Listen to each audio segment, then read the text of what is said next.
चलो देखो, तो ये डिफिनेशन क्लियर हो गया था, ठीक। लैक ऑपरेंट क्या था वो क्लियर हो गया था कि एक ऐसा अरेंजमेंट जिसमें हमारा प्रोमोटर, ऑपरेटर और तीनों जीन एक सेम पाथवे पे अरेंज हो, उसी को क्या बोलता है, ऑपेरॉन। और लैक्टोज के वजह से इसका स्विच ऑफ या स्विच ऑन मोड होता है, इसलिए इसको बोलता है लैक ऑपरेंट, ठीक। अब इसमें क्या था, हम लोग आगे पढ़े थे कि क्या होता है, ये अरेंजमेंट होता है जिसको हम लोग पीपोजेआ से नाम याद कर सकते हैं।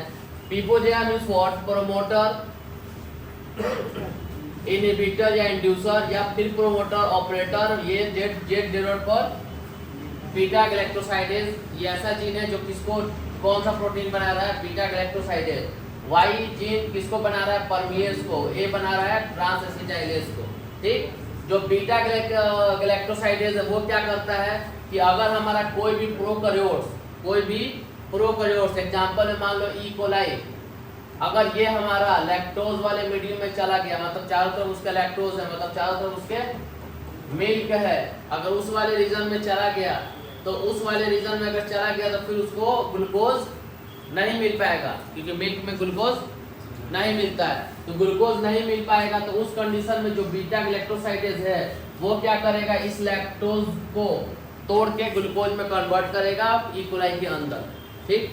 परमिएज क्या करेगा कि इस लैक्टोज को ई कोलाई के अंदर लेकर जाएगा। जैसे होता है ना, दो कोई गया एक को, मान लो किसी को पिटवाना है तो किसी को भेजते हैं कि उसको समझा बुझा के लेकर आओ, समझा बुझा के जैसे लेकर आया वह पकड़ के पीट देते हैं। तो सेम चीज आज यही है। परमिएज क्या करता है, लैक्टोज के पास जाता है, कहता है थोड़ा अंदर चलो काम है, अंदर जैसे गया तुरंत बीटा गैलेक्टोसाइड जाएगा, उसको तोड़ के ग्लूकोज में कन्वर्ट कर देगा। सेम, हाँ। ट्रांस एसिटाइलेज क्या है कि मारपीट करने के बाद कोई होना चाहिए ना जो दोनों पक्ष को थोड़ा संभाल ले, तो ट्रांस एसिटाइलेज यही करता है। अगर दोनों में ज्यादा डिफरेंस आ रहा है, अगर ज्यादा कुछ इधर उधर हो रहा है, तो ट्रांस एसिटाइलेज इन दोनों को मॉनिटर करने का काम करता है, ठीक है। हाँ, केस ना मारपीट कर दिए, गोली वोली ना चल जाए, तो सब। तो यहाँ क्या है कि तो अगर प्रोकैरियोट्स कोई भी ऑर्गेनिज्म अगर लैक्टोज वाले मीडियम में है तो ये सब काम करेगा, वरना अगर डायरेक्टली अगर कोई प्रोकैरियोट किसी पोटैटो के ऊपर है या किसी भी ग्लूकोज वैसा प्रोडक्ट जिससे ग्लूकोज जिसके अंदर है, जिसके अंदर स्टार्च है, तो अगर वैसे इन्वायरमेंट में अगर कोई भी प्रोकैरियोट्स है, कोई भी बैक्टीरिया है, कोई भी अगर ई कोलाई ही सही है, तो वैसे कंडीशन में तो उसको ग्लूकोज डायरेक्ट मिल रहा है, तो वहां पे ये सब काम करने की जरूरत नहीं है, ठीक ना। इसमें दो तीन चीज काम करता है, प्रोमोटर काम करता है, ये इनहिबिटर काम करता है, फिर प्रोमोटर है, ऑपरेटर है, ये तीनों जीन है। अब इसका फंक्शन कैसे था ये जान लो, कल तो पढ़ा दिया था लेकिन थोड़ा बहुत जान ही रहा है।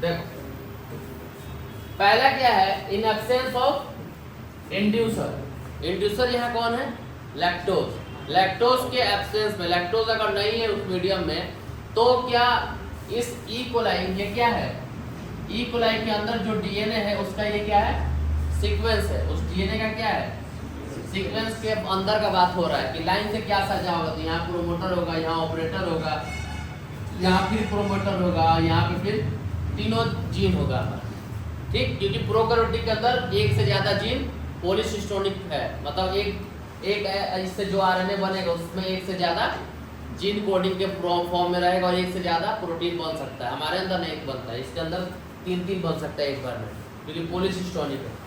तो अगर लैक्टोज नहीं है तो फिर इन तीनों की बनने की जरूरत नहीं है, तीनों की जरूरत नहीं है। तो उस कंडीशन में क्या होता है, सबसे पहले आरएनए पॉलीमरेज क्या करता है, कहाँ से जुड़ता है, प्रोमोटर वाले रीजन से जुड़ता है। ट्रांसक्रिप्शन में हम बताए थे ना, ट्रांसक्रिप्शन में क्या हो रहा था, ट्रांसक्रिप्शन में ये प्रोमोटर वाले रीजन, ये स्ट्रक्चरल जीन या यहाँ पे हमारा पॉलीपेप्टाइड बनाने का रीजन, और ये हमारा टर्मिनेटर वाला रीजन क्या था, प्रोमोटर वाले रीजन से पॉलीमरेज एंजाइम आ रहा था जो कि यहाँ जुट के फिर आगे का आरएनए बना रहा था, फिर टर्मिनेटर से जुट के वो खत्म हो जाता था और ये आरएनए बाहर निकल के अपना प्रोटीन के कोडिंग कर रहा था, यही था। तो सेम चीज यहाँ भी होगा।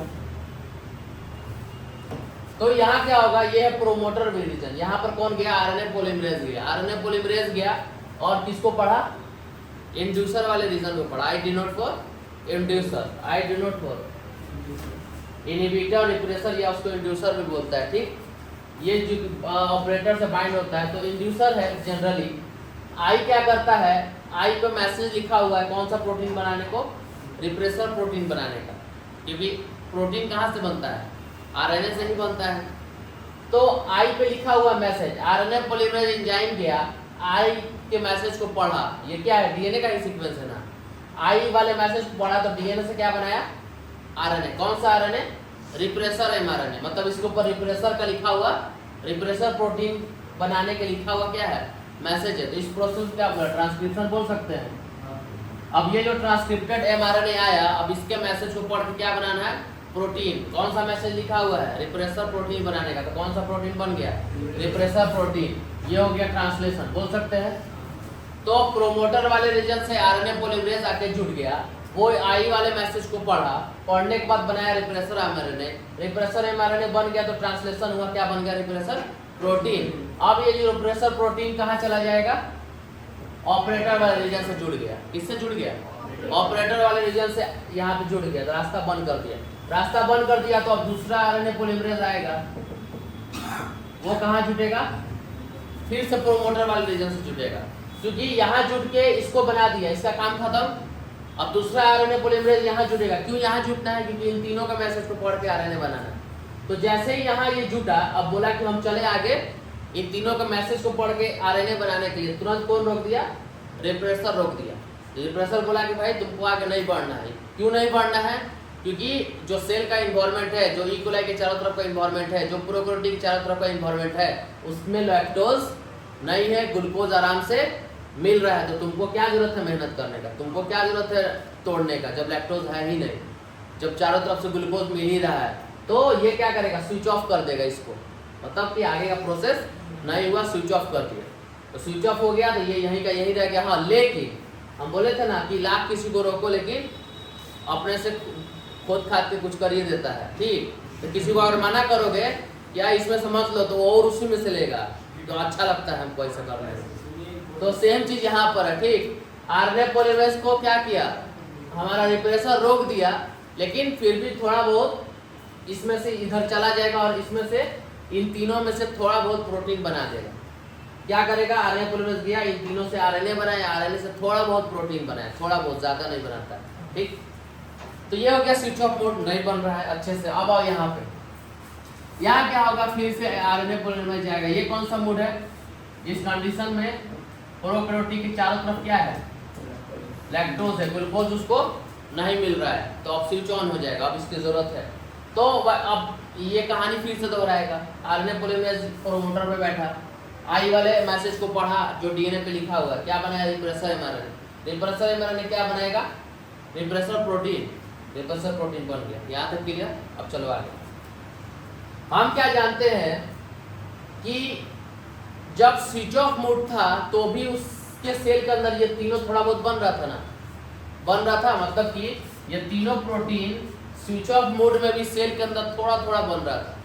तो उसी थोड़े थोड़े में से ये जो परमिएज है, ये क्या करता है, लैक्टोज को इसके अंदर ले जाने का हेल्प करता है। लैक्टोज को इसके अंदर ले जाना, जस्ट फॉर एग्जांपल कि अगर मान लीजिए आपको खाना नहीं मिल रहा है, तो ऑलरेडी आपके बॉडी में क्या है, ग्लूकोज ग्लाइकोजन के फॉर्म में स्टोर रहता है। जब खाना नहीं मिलेगा तो वहाँ से वो एनर्जी का यूटिलाइज कर लेता है। ठीक, तो सेम चीज यहाँ पर है कि जब सेल स्विच ऑफ मोड में ही था, तो ऐसा कब होता है, जब हम लोग खाना खाते हैं तभी उस खाने में से कुछ एनर्जी के फॉर्म में स्टोर हो जाता है। ठीक, अगर हम लोग अगर हम लोग बीच में अगर खाना नहीं मिला तो यूटिलाइज होगा, नहीं मिला तो यूटिलाइज नहीं होगा। तो सेम चीज यहाँ पर है, ऊपर वाले ने बॉडी को इस हिसाब से बना दिया है कि भाई अगर वैसा कंडीशन आए तो पहले से व्यवस्था रहे। ठीक, क्या व्यवस्था रहे, तो जब स्विच ऑफ मोड में था तो भी थोड़ा बहुत ये तीनों क्या हो रहा था, फिर भी थोड़ा बहुत बन रहा था, बहुत कम अमाउंट में, लेकिन बन रहा था। जब लैक्टोज आ गया उसके चारों तरफ, लैक्टोज वाले मीडियम में चला गया, ग्लूकोज एकदम से नहीं मिल रहा है, तो ये जो थोड़ा बहुत परमिएज यहाँ पर बना था वो क्या करेगा, लैक्टोज को किसके अंदर लेकर चला जाएगा, ई कोलाई या बैक्टीरिया के अंदर लेकर चला जाएगा, मतलब प्रोकैरियोटिक के अंदर लेकर चला जाएगा। जैसे परमेज इस लैक्टोज को इसके अंदर लेकर चला गया, क्या करेगा ये रिप्रेसर प्रोटीन से बाइंड कर जाएगा। किसके साथ बाइंड कर जाएगा? रिप्रेसर प्रोटीन से, क्योंकि ये क्या है, इंड्यूसर का काम करेगा। क्या करेगा? इंड्यूसर का काम करेगा। जैसे ही लैक्टोज हुआ चारों तरफ, परमेज एंजाइम जो उस सेल में थोड़ा सा था वो क्या करेगा, लैक्टोज को इसके अंदर लेकर जाएगा। वो लैक्टोज क्या करेगा, इसको इसके ऊपर बैठ जाएगा, रिप्रेसर के ऊपर। उस रिप्रेसर प्रोटीन को क्या करेगा, इनएक्टिव। जब ये रिप्रेसर प्रोटीन इनएक्टिव हो गया तो अब ये क्या करेगा, जब ये रिप्रेसर प्रोटीन इनएक्टिव हो गया तो क्या होगा, जब रिप्रेसर प्रोटीन इनएक्टिव हो गया तो ऑपरेटर से जाके नहीं लगेगा, क्योंकि यहाँ पे इनएक्टिव हो गया, नहीं लगेगा। अब दूसरा आरएनए पॉलीमरेज आएगा, जैसे कि यहाँ पर आया था आरएनए पॉलीमरेज आया, फिर कहाँ से बाइंड हो गया, प्रोमोटर वाले रीजन से बाइंड हो गया। प्रोमोटर वाले रीजन से बाइंड हो गया तो फिर कहाँ जाएगा, ऑपरेटर को देखा कि रास्ता एकदम खुला हुआ है, कोई बॉन्डनेस नहीं है, तुरंत आगे जाएगा। इन तीनों के डीएनए के जीन के मैसेज को पढ़ के क्या बनाएगा, लैक एमआरएनए बना दिया। लैक एमआरएनए बना दिया तो उस तीनों पे क्या है, तीनों का कोडिंग है, तीनों जीन का कोडिंग है। उस तीनों जीन से ट्रांसलेशन होगा तो क्या बनेगा, 3 प्रोटीन बनेगा। अब तीनों प्रोटीन ज्यादा अमाउंट में बन गया, परमेज ज्यादा बन गया, तुरंत बाहर से खींच के लेकर आएगा लैक्टोज अंदर। बीटा गैलेक्टोसिडाइज जो लैक्टोज अंदर आया उसको तोड़ देगा ग्लूकोज में, ग्लूकोज एनर्जी यूज कर लिया। ट्रांसलेज इन दोनों में अगर कुछ गड़बड़ होगा तो उसको सही करेगा बस। इंड्यूसर है ये जो लैक्टोज, क्या है यहाँ पर क्या बोले, इंड्यूसर मींस लैक्टोज। तो ये जो परमेज क्या करेगा, जब जैसे ही चारों तरफ लैक्टोज का इन्वॉल्वमेंट हुआ ना, तब परमेज भी थोड़ा बहुत अमाउंट में बन रहा है। तो क्या बोले, ये आरएनए पॉलीमरेज काम बंद कर दिया है लेकिन फिर भी थोड़ा थोड़ा बन रहा है। तो परमेज जो लैक्टोज को लेकर जाएगा ना अंदर, वो लैक्टोज इस प्रोटीन के ऊपर बैठ जाएगा और उसको यहाँ पर बैठने नहीं देगा। तो जब ये बैठेगा नहीं यहाँ पर तो फिर ये रिएक्शन चला जाएगा, फिर ये बन जाएगा। अब ये ज़्यादा अमाउंट में बना, लैक्टोज तोड़ के ग्लूकोज में कन्वर्ट हो गया, यही ये पूरा प्रोसेस। और ये क्या हो गया, स्विच ऑन हो गया, यहाँ स्विच ऑन हो गया। जब फिर इन्वॉल्वमेंट ऐसा होगा तो स्विच ऑफ हो जाएगा। तो ये कंडीशन, सेल के कंडीशन भी यही क्या है, रेगुलेशन ऑफ जीन एक्सप्रेशन। क्या है, रेगुलेशन ऑफ जीन एक्सप्रेशन। ये तीनों जीन कब एक्सप्रेस हुआ है, जब सेल के चारों तरफ इन्वॉल्वमेंट चेंज हुआ है। तो वही बोलता है रेगुलेशन ऑफ जीन एक्सप्रेशन में कि टाइम और amount of gene expression control होता है सेल के चारों तरफ के इन्वॉल्वमेंट के हिसाब से। अगर इन्वॉल्वमेंट में लैक्टोज था तो जीन एक्सप्रेस हो गया और प्रोटीन बन गया। इन्वॉल्वमेंट में लैक्टोज नहीं था, इन्वॉल्वमेंट अच्छा था सेल के बाहर का, आराम से ग्लूकोज मिल रहा था, तो क्या हुआ, ये जीन एक्सप्रेस हुआ नहीं हुआ, स्विच ऑफ हो गया। तो सेम चीज है। तो ये एक एग्जांपल था लैक ऑफ प्रोन उसी का, रेगुलेशन ऑफ जीन एक्सप्रेशन का। ठीक, हमारे अंदर भी एग्जांपल है बहुत सारा, जैसे बताया था ना सलाइवरी ग्लैंड है तो सलाइवा यहीं से रिलीज होगा और कहीं से रिलीज नहीं होगा। ठीक, वैसे ही दैट्स इट। हाँ, लैक ऑफ प्रोन खत्म हो गया। नेक्स्ट टॉपिक है आपका ह्यूमन जीनोम प्रोजेक्ट। कहानी देखें जरा।